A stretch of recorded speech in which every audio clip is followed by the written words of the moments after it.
sortir, le bébé donne des coups de poing sur le ventre de sa mère, en guise de premier entraînement. Lorsqu'il sort, le bébé se débat, et envoie un coup de pied dans l'œil du médecin. Après cet incident, il ne se passa rien.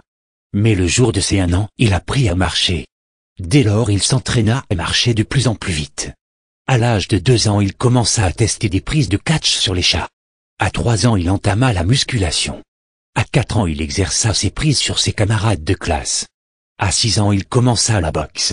À 7 ans, il arrêta la boxe pour se mettre au catch. Il devint alors le plus jeune catcheur du monde. À 11 ans, il rentre au collège. Après un redoublement et plusieurs bastons, il passe au lycée.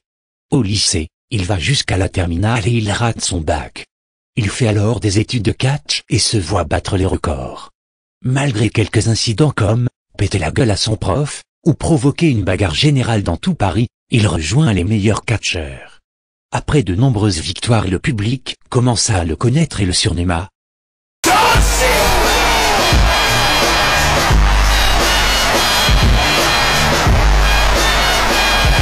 C'est ainsi que la légende commença.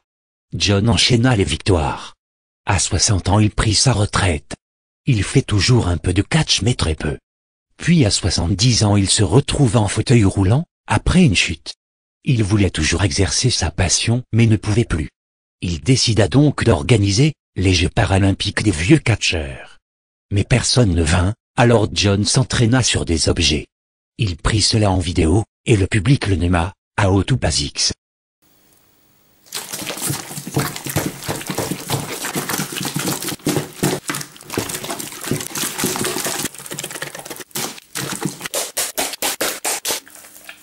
John finit par mourir à 85 ans, se brûlant avec de l'acide citrique, alors qu'il s'exerçait à une prise de catch sur la bouteille.